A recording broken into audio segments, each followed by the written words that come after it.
inclusivo, ¿no? Muy genérico. Y Pablo va a tratar de explicarnos en qué consiste la salvación. Tiene que ver con el Evangelio de Dios, que es el tema del libro, donde el apóstol Pablo va a empezar a explicar lo que es el Evangelio, en qué consiste el Evangelio, quiénes necesitan del Evangelio. Y entonces la primera parte dice que todo ser humano está bajo condenación, bajo la ira de Dios, por causa del pecado, ¿no es verdad? Tanto inmorales como los moralistas, como los religiosos, ¿recuerdan? Todos están bajo condenación, por cuanto todos pecaron, están destituidos, están condenados. Y ahí se manifiesta la gracia de Dios, ¿no? Que tiene que ver ya con la buena noticia del Evangelio, que siendo pecadores Dios ha provisto una solución a nuestro problema. Y ahí entra el tema de la justificación. Aquel culpable, para ser justificado, o sea, para ser declarado justo por el Señor, tiene que creer, tiene que depositar su confianza en la persona de Cristo y en su obra expiatoria en la cruz del Calvario. ¿No ven? Tiene que creer en Cristo. ¿Sí? Entonces, quien cree en Cristo, el Padre, Dios, ¿no es cierto?, que es el juez y que me ve culpable, me declara justo cuando está ahí, ¿no?, para dar su veredicto, y me ve en Cristo y dice justo. Y yo sé, pues, ¿no?, que soy pecador, injusto, no hay justo ni uno, pero en Cristo, posicionalmente, Dios no ve justo. ¿Qué les parece? ¿No es una maravilla eso, saber que yo tengo una deuda grande que no puedo pagar y que alguien ya me lo pagó y me dice no debes nada, todo está cancelado? Eso es la justificación. Ahora Pablo al final del capítulo 5 lo quiere ilustrar y nos habla de nuestra posición. Antes estábamos en Adán, ¿recuerdan? Aquí lo graficamos con la pizarra, ¿no? Pero ahora estamos en Cristo. Todos hemos nacido en Adán, tanto religiosos como moralistas, y los inmorales, por supuesto, ¿no? Hemos nacido en Adán, separados de Dios, bajo la condenación de Dios. Y para ser salvos y declarados justos, tuvimos que confiar en la obra de Cristo, en su persona, ¿no es cierto?, para estar ahora en Cristo y pasar de muerte a vida, de las tinieblas a la luz admirable del reino de Dios. Qué maravilla, ¿no? Solo por la fe, sin las obras de la ley, porque la salvación no es por obras, dice, para que nadie se gloríe, ¿no? Y se jacte y diga, yo pues hice esto, yo di esto, ¿no? Yo ayudé, en fin. No, no es por obra, es por la gracia de Dios, por la fe en Jesucristo. ¿Está bien? Entonces, entramos al capítulo 6, pero no sin antes mirar cómo termina el 5. Y el capítulo 5 termina diciendo 20, versículo 20. Pero la ley se introdujo para que el pecado abundase. Mas cuando el pecado abundó, sobreabundó la gracia. Mira, aquí hay un contraste, ¿ya? Entre lo que es la ley y lo que es la gracia. La ley se introdujo, dice, para que el pecado abundase. ¿Qué quiere decir eso? Es como en un cuarto oscuro, ¿no? Se prende la luz, ¿no? Y entonces se ve todo lo que hay ahí, ¿ya? La ley, hermano, es como ese espejo donde nosotros miramos, ¿no es cierto?, nuestra condición de pecador, pero el espejo no nos puede limpiar, no puede solucionar mi problema. Eso es la ley. Me muestra quién soy yo, como un espejo, ¿ya? Y me ve lo pecador que soy. Abunda el pecado, ¿sí? Pero cuando viene la luz de la gracia, ¿no es cierto?, entonces revela todo lo que es mi condición de pecador, y entonces la gracia pues quita todo aquello, ¿no?, con lo que dice el versículo 21, para que así como el pecado reinó para muerte, así también la gracia reine por la justicia para vida eterna. Pero todo esto es mediante Jesucristo, Señor nuestro. Mediante nuestro Señor Jesucristo somos perdonados, justificados, sin culpa alguna para Dios, pero por la fe en Cristo. ¿Está claro? Ok, entonces el capítulo 6 nos va a explicar de qué se trata esta nueva relación que tenemos con nuestra antigua vida, con nuestro pecado. Ya miramos el anterior domingo, cuando entramos aquí, al capítulo 6, versículos 1 y 2, que dice: ¿qué pues diremos? ¿Perseveraremos en el pecado entonces para que la gracia abunde? Como el capítulo 5 terminó diciendo que cuando abundó el pecado, sobreabundó la gracia. Entonces, ¿qué vamos a decir entonces ahora, no? Si la abundancia de la gracia de Dios hace que perdone los pecados, entonces vamos a seguir pecando, vamos a perseverar en el pecado para que la gracia de Dios sobreabunde, sobresalga. ¿Entienden? O sea, la idea es que Dios perdona todo en su gracia. Entonces voy a seguir pecando. ¿Cuál es la respuesta de Pablo? Miremos. Dice, versículo 2, en ninguna manera. Dice, o sea, esta es una expresión griega bastante fuerte, ¿no? Donde Pablo prácticamente se alarma. ¿Cómo puede ser que alguien que ya no está en Adán, que ya está en Cristo, tenga que tener esta idea, este pensamiento? Que porque está en la gracia, entonces puede hacer lo que quiera, porque Dios perdona. Inclusive el de allá, ese carnal de allá, puede decir de repente: como Dios todo perdona, hay un Dios de gracia. Entonces, para que Él ejercite su gracia, a mí que me gusta pecar, seguiré pecando, bueno, como en mi antigua vida acá en Adán. ¿Cómo se escandaliza Pablo? Y dice, en ninguna manera. Esa expresión griega, hermano, quiere decir nunca, jamás.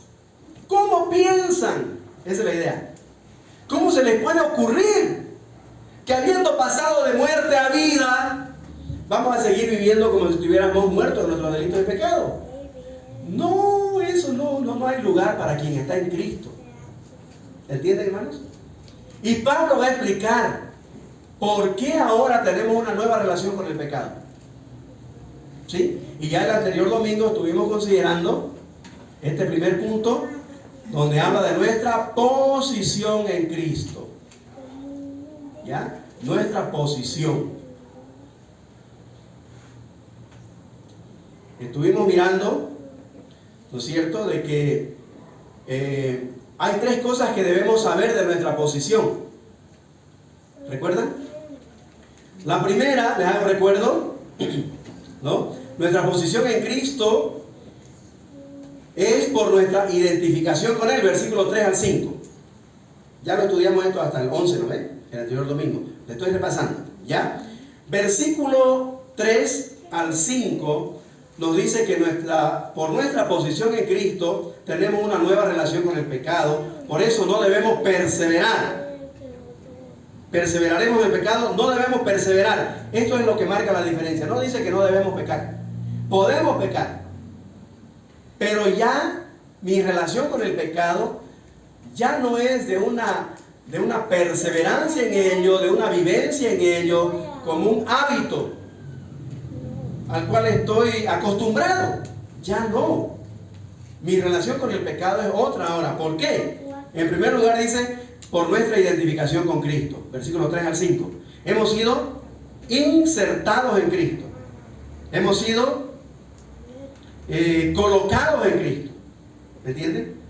Hemos sido, como dice ahí, bautizados. ¿Recuerdan? Le ilustré que esta palabra bautizado, bautizar, es una acción de meter una prenda a una vasija con tinta.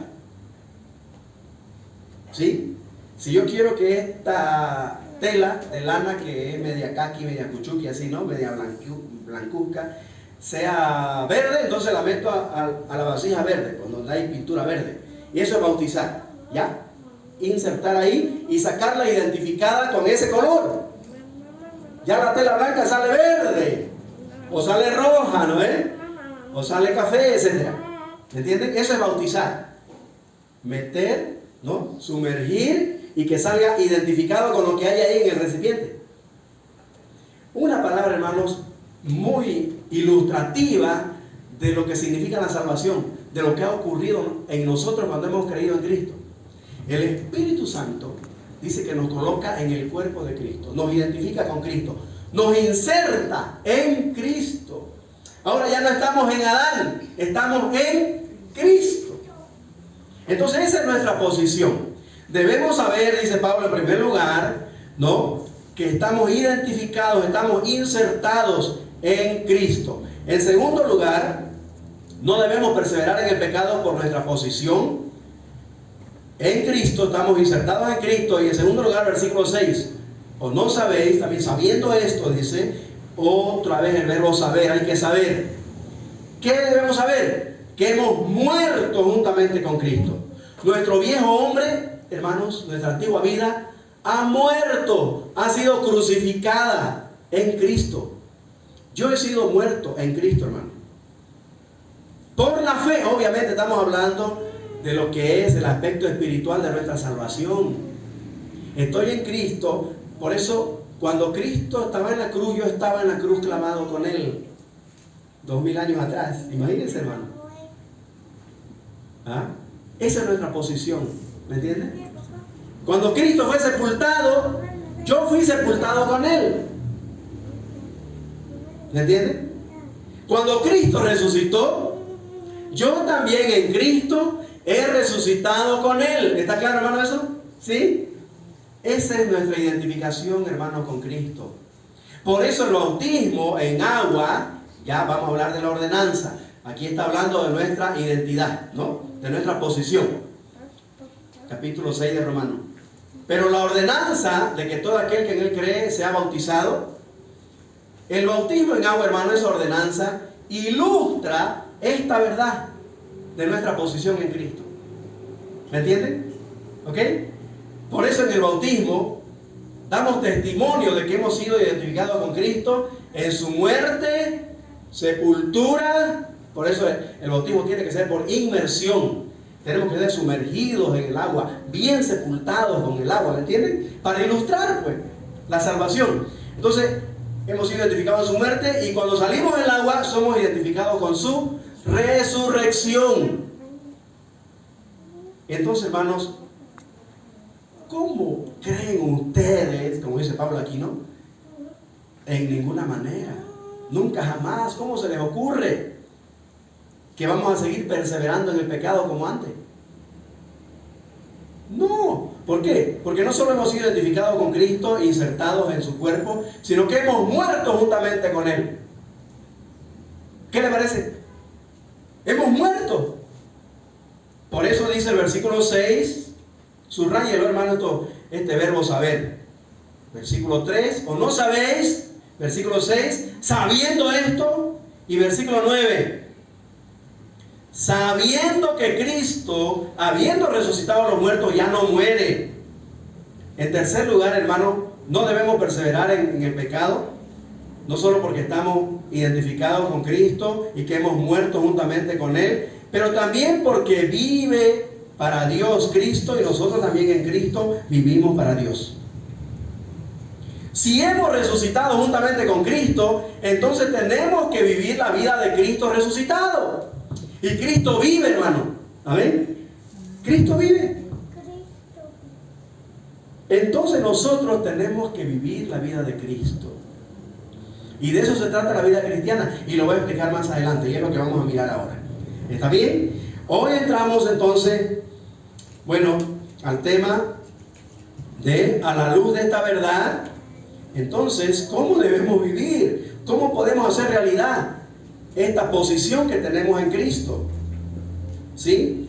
Dice el versículo 11, así también vosotros. A ver, mírenlo en su Biblia, subráyelo. El apóstol Pablo, hermano, es bien claro en su mensaje.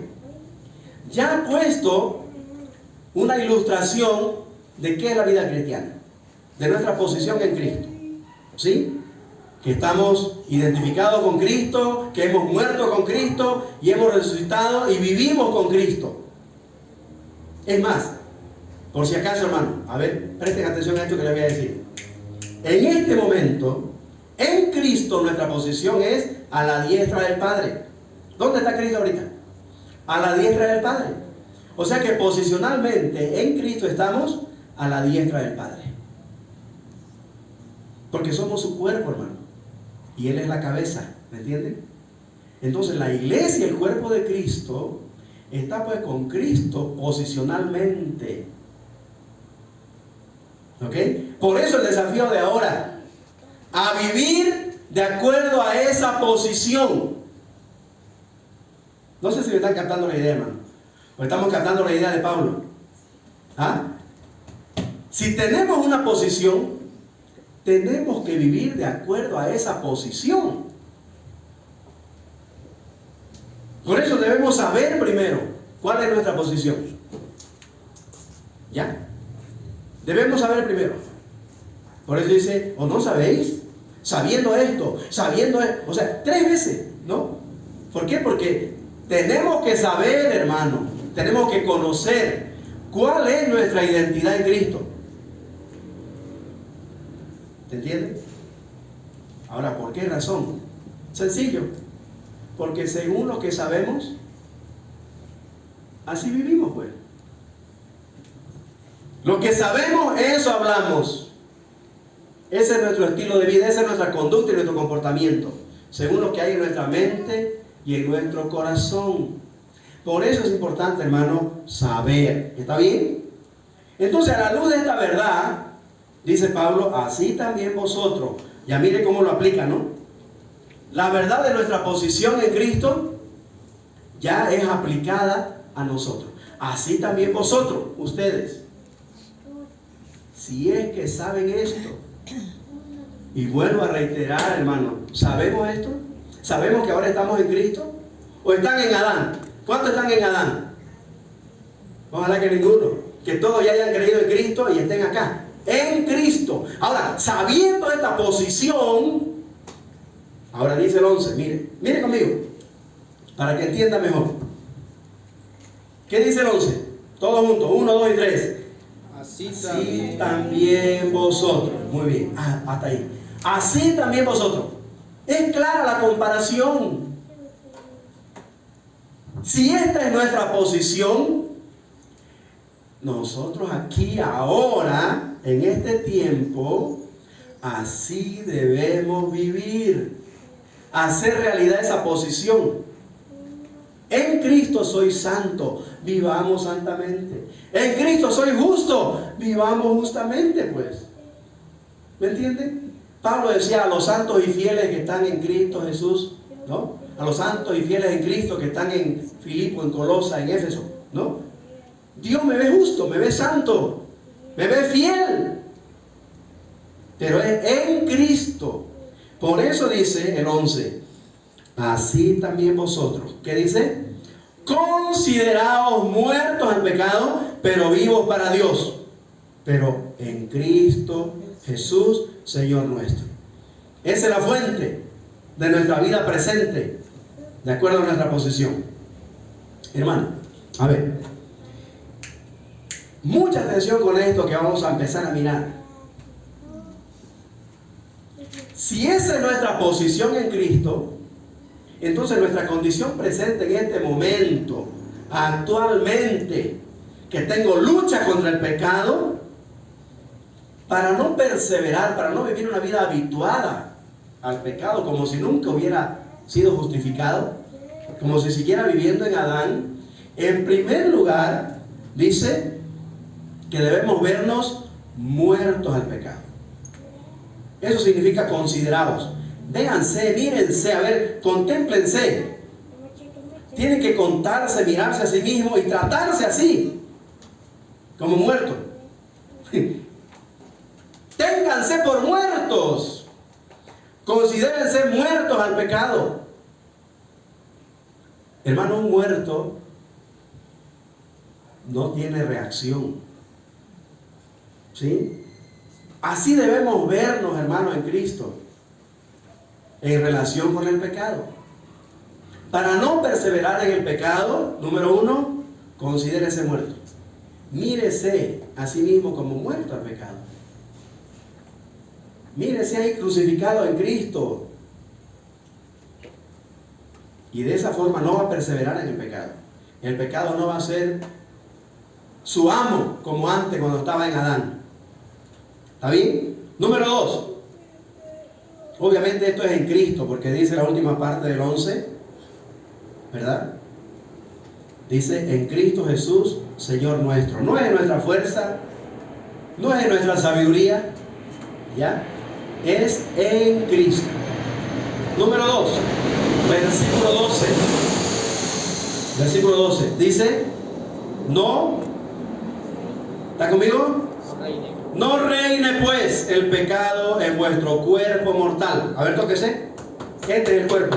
Este cuerpo es mortal, ¿ya? Ok. No reine, no permita que el pecado siga gobernándolo a usted. De modo que lo obedezca, dice, en su concupiscencia como antes, cuando era esclavo de sus delitos y pecados. Y estaba muerto en sus delitos y pecados. ¿Sí? Número 2. Para no perseverar en el pecado, entonces debemos resistirlo. Hay que resistir el pecado. Y esto habla de lucha, hermano. No deje que reine el pecado. Esto significa que no lo domine de nuevo, que no lo controle como antes. Hermano, el pecado antes me controlaba a mí, porque él reinaba, él gobernaba, él era mi amo y señor. El pecado. Por eso perseveraba en el pecado. Ese era mi estilo de vida. O sea, era un hábito, ¿ya? Engañar, mentir, hablar malas palabras, tener malos pensamientos. O sea, era algo muy común, digamos, del día a día, ¿me entiendes? Pero ahora en Cristo, ya no tiene que ser así. ¿Me entiendes? Ya no tiene que reinar. Hay que resistirlo. ¿Ok? Entonces, no debemos perseverar en el pecado porque hemos muerto, ¿sí? Debemos mirarnos así, debemos considerarnos muertos al pecado, sin reacción para el pecado. Número 2, hay que resistirlo. Eso significa, hermano, que todavía hay lucha. A ver, mire, tóquese. Todavía usted tiene lucha con sus apetitos carnales, con su naturaleza pecaminosa, ¿sí o no? Pero hay que luchar. No reine pues el pecado. No le obedezca en sus concupiscencias, en sus malos deseos. Hermano, en esta lucha yo soy responsable. Yo tengo que poner mi parte. Hay muchos que dicen, ay, pastor, pues yo soy débil. Otra vez caí. Y al otro día, ay, pastor, mi debilidad. Y no, pues eso ya es perseverar, es un hábito ya. No puedo superar, ¿no? El chisme, la mentira, el robo, no sé cuál será su mal hábito, ¿no? Ver pornografía, estar, no sé, pues, ¿no? ¿Cuál será su debilidad? No puedo, no, tiene que resistir. Aquí dice el Señor, hay que luchar. Vamos a mirar en el capítulo 7 cómo es la realidad de esta lucha. Ahí Pablo presenta su testimonio, ¿no? Cómo él lucha contra su carne. Dice, lo que quiero hacer, eso no hago, porque hay una ley en mis miembros, dice, ¿no? La ley del pecado que me está ahí, ¿no? Tentando, aunque esa carne debe estar crucificada, pero siempre quiere hacerse la que está viva. Pero usted tiene que considerarse muerto al pecado, ¿ya? Y resistir, luchar, porque está vivo para Dios. Número 3, para no perseverar en el pecado, dice, no presente sus miembros al pecado. Versículo 13 dice, ni tampoco presentéis vuestros miembros al pecado como instrumentos de iniquidad, como antes. En vez de eso, ¿qué dice? Subraye. Si no, eso es lo contrario. O sea, en vez de presentar sus miembros para el pecado como antes, ¿qué tiene que hacer? Sino más bien, presentamos vosotros mismos a Dios como vivos de entre los muertos. Miren, qué cuadro, hermanos, de lo que es la vida cristiana verdaderamente. Como vivos de entre los muertos, y vuestros miembros, o sea, mi lengua, mis ojos, mis oídos, qué sé yo, mis manos, mis pies, mi corazón. Dice, vuestros miembros ahora a Dios. ¿Para qué? ¿Para qué? Para instrumento de justicia. Hermano, ya no para la iniquidad, ya no para el pecado.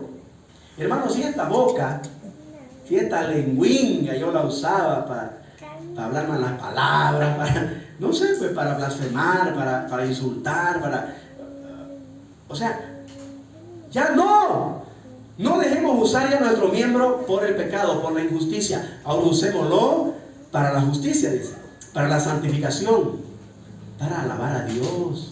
Yo antes cantaba, ¿no? Para el mundo, digamos, ¿no es cierto? Mi boca, mi labio, mi talento, mi garganta, la usaba para el mundo. Ahora dice, usemos este instrumento para la alabanza y la gloria de Dios. ¿Entiende, hermano? A ver, para no perseverar en el pecado, entonces, en tercer lugar, no presente sus miembros al pecado para que lo siga usando. Preséntelo a Dios. ¿Sí? Es un imperativo. Esto tiene que ver con tanto el segundo, resistir y presentar mis miembros a Dios. Es un mandato, hermano. Soy responsable de tomar esta decisión. Presente sus miembros como instrumento de justicia. Ahora, en este tiempo, ¿sí? Mire, el versículo 14 es la conclusión. Aquí terminamos. ¿Por qué debemos hacer eso? Dice, porque el pecado no se enseñoreará de vosotros. Ya no manda el pecado. Ahora, si estás, obviamente, si estás en Cristo, ¿no? Pero si vos estás en Adán todavía, obviamente, pues, no tienes recursos, cómo decirle no al pecado. Y vas a caer en lo mismo. Porque es un hábito, es una adicción de la carne, el pecado. Pero si estás en Cristo, dice el 14, porque el pecado no se enseñoreará de vosotros, pues no estáis bajo la ley ahora, sino bajo la gracia. Acá en la gracia, hermano, a la nueva dispensación donde hemos entrado en Cristo, ya el pecado no es nuestro amo. ¿Está entendiendo la idea, hermano? Ya no es nuestro Señor, ya no es el que manda. Manda acá, ya, a los que están en Adán, a los religiosos, a los moralistas inclusive, ¿no? Peor pues a los inmorales. Pero acá en Cristo, los espirituales, después vamos a hablar de eso, ¿no? Porque hay dos clases de personas acá en Cristo. El creyente espiritual y el creyente carnal. El niño que no se interesa de crecer.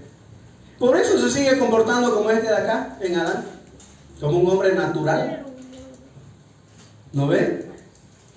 Pero hermano, si de verdad hemos nacido de nuevo, el pecado no tiene que enseñorearse de nosotros, no tiene que mandar, no es nuestro amo, no es nuestro jefe el pecado. Ahora es Cristo nuestro Señor. Él es nuestro amo y nuestro jefe, a quien debemos sujetarnos y entregar todos mis miembros para que Él los use. ¿Entiende? Hermano, el desafío de este tema de la santificación tiene que ver con esto. Si estamos ya bajo la gracia de Dios, entonces ya el pecado no es mi amo, ya no es mi Señor, ya no tengo que obedecerlo. El verdadero creyente no persevera en el pecado. Puede pecar. Ahora escúcheme esto. Podemos pecar, hermano, pero ya el pecado no es un hábito. O sea, el pecado en mi vida ya no es la norma de vida como acá en Adán. El pecado acá ya es una excepción. O sea, es algo que no es lo normal, digamos. Porque cuando peco, ya me siento incómodo. No como acá, para ver todo era mi vida, pues eso, ¿no? ¿Entiendes? Pero acá cometo un pecado contra Dios y ya me siento raro, me siento incómodo, sinceramente, ¿no? Y no puedo estar en paz hasta que acudo a 1 Juan 1:9, ¿sí o no? ¿Qué dice 1 Juan 1:9? Que si confesamos nuestros pecados, ¿qué pasa? ¿Perdemos la salvación o qué perdemos? ¿Ah? ¿Qué perdemos cuando pecamos? ¿Ah? La comunión, pues. Nos desconectamos con Dios, ya estamos acá en Cristo, somos de Cristo. El pecado no es la norma, no es mi hábito, no es mi pan de cada día, digamos, ¿no? Como allá, en Adán. Aquí me siento raro. ¿Por qué? Porque la comunión con Dios es interrumpida, es cortada, y yo necesito estar conectado con mi Señor todo el tiempo. Por eso me incomoda cuando hago algo malo, pecando en contra de la santidad de Dios. Y no estoy en paz hasta que voy a 1 Juan 1:9 y confiando en la fidelidad de Dios, en su justicia, entonces le confieso y dije: Señor, perdóname, no debí decir eso, ¿no? A mi vecino, a mi prójimo, qué sé yo, ¿no? Cualquiera haya sido su pecado y que lo incomoda, perdóname, Señor. Borrón y cuenta nueva, dice: Él es fiel y justo para perdonarnos y limpiarnos de toda maldad. ¿Ok? Y borrón y cuenta nueva. Y empezamos de nuevo, conectados, ¿no? Con el de arriba. ¿Sí? ¿Ok? ¿Estamos entendiendo, hermano? Eso es la vida cristiana normal. Lo que Pablo nos va a enseñar en estos 3 capítulos, 6, 7 y 8, de lo que es la santificación, de lo que es vivir una vida santa, es decir, apartada de la antigua vida. En Adán ya no, esas cosas ya no. Todo lo que es de Cristo, todo lo que es del Espíritu, todo lo que el Espíritu Santo produce, permítale que Él produzca la vida de Cristo en usted. ¿Cómo ocurre eso? Como dice ahí, ¿no? Presente sus miembros, ya no al pecado, sino a la justicia. ¿Qué debe hacer?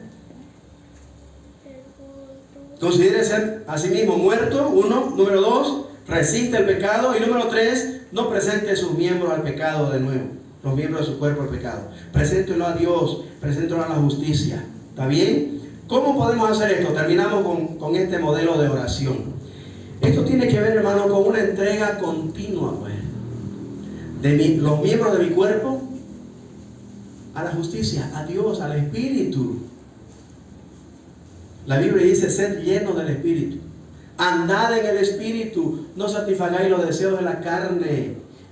Andar en el Espíritu, ser lleno del Espíritu, o ser controlado, guiado por el Espíritu Santo, tiene que ver, hermano, con que yo le permita y le diga: Señor, aquí estoy. Toma mi mente y lo que pienso. A ver, mencionemos nuestros miembros. Toma mis ojos y lo que veo. Toma mis oídos y lo que oigo, lo que escucho. Ay, hermano, ahora cada barbaridad que uno escucha, ¿no? La música, le cuento que es tan nociva. No es como antes, ¿no? Las canciones de ahora. Cada mensaje que emiten estos últimos cantantes, estos últimos artistas de este último tiempo. Ay, hermano. Sin censura. Provoca la carne, ¿no? Incentiva, hermano, a la sensualidad y tantas cosas. ¿No es verdad? Y eso le gusta escuchar a la gente. Pero yo tengo que decir: toma mis oídos, lo que escucho, hay que discernir. ¿Qué más? Toma mis labios, lo que digo, mi boca, Señor. Ya no quiero, ¿no? Hablar malas palabras, andar de chismes aquí, estar blasfemando, insultando. No, ya no, Señor. Mi lengua, cantar alabanzas, repetir versículos, ¿no? Animar, consolar, fortalecer, exhortar. O sea, ya no, Señor, mis labios como antes, pues. ¿Qué más? ¿Qué más miembros tiene? Toma mis manos y lo que hago. Señor, ya no esto, ¿no? Quiero usar mis manos para servirte. Que en lo que haga, Señor, glorifique tu nombre. ¿Qué otro miembro? Mis pies. Toma mis pies. ¿A dónde voy? Guíame, Señor, en tu camino, en la senda de justicia, por amor de tu nombre. Los pies, ¿para qué lo usabas antes de ser salvo? ¿Ah? Estamos hablando de eso, hermano. De nuestros miembros. De nuestros miembros. Inclusive, hermano, escúcheme bien, aquellos miembros que están cubiertos por mi ropa y por mi ropa interior también. Son miembros de mi cuerpo que deben glorificar a Dios, hermano. No a la carne, no al pecado. Y obviamente eso está reservado para el matrimonio, ¿no? Para mi esposo, para mi esposa, ¿no es cierto? En mi noche de bodas. Aún esos miembros, hermano. ¿Ah? Entonces, para no perseverar en el pecado, esta es una oración clave, hermano. Que yo les animo a que ni bien abra sus ojos cada mañana, le diga al Señor: Señor, aquí estoy de nuevo. Gracias porque estoy vivo. Es lo primero que yo digo. Señor, gracias porque estoy vivo. Gracias por mi esposa, Señor. Ponga ahí mi mano. Está retirando. Está bien. Gracias, Señor, por mi esposa. ¿No? Y antes de levantarme digo: Señor, gracias. Emprendo un nuevo desafío hoy. Y ahí empiezo. Toma mi mente y lo que pienso. Toma mis ojos y lo que veo. Toma mis oídos y lo que escucho. Toma mi boca y lo que hablo. Toma mis manos y lo que hago. Toma mis pies a donde voy. Guíame, Señor, por senda de justicia, por amor de tu nombre. Toma mi corazón. Ay, este miembro, hermano. Lo que siento. Ay, el corazón es engañoso. No hay que confiar en las emociones. Señor, no quiero guiarme por las emociones. Tenemos que ser no emocionalistas, sino racionalistas. Hay que pensar antes de actuar. ¿Ok? Entonces dígale al Señor cada mañana: aquí estoy, Señor. Toma mi mente lo que pienso. Piense cada miembro. Toma mis ojos lo que veo. ¿Qué ve usted en la tele? ¿Qué ve en su teléfono? En su TikTok. O sea, ¿de qué se ocupa su ojo? Sus oídos. Toma mis oídos y lo que escucho, lo que oigo. ¿Qué escucha? Si yo mirara su celular, la música que baja, ¿cuántas alabanzas encontraré? A ver, ¿cuántos himnos que le ayuden a pensar en su posición en Cristo, en su vida de santidad, encontraría en su teléfono? Y así, toma mi boca, toma mis labios, mi lengua, Señor. Hay un versículo que dice David: pon guarda mi boca, Señor, guarda la puerta de mis labios, dice, ¿no? Consagremos, hermano, también nuestra boca, para que sea un instrumento de justicia, que Dios lo use para nuestra santificación. Amén. Y así, mis manos, mis pies, mi corazón, etc. ¿Se anima a empezar desde ahora, hermanos, a consagrar todos sus miembros, todos los miembros de su cuerpo, para la gloria de Dios? Para vivir su santificación, lo que usted es en Cristo posicionalmente. Ese es el desafío de la mañana, hermano. Que su realidad de vida cristiana refleje lo que usted es en Cristo y viva una vida de santidad. Amén. Oremos.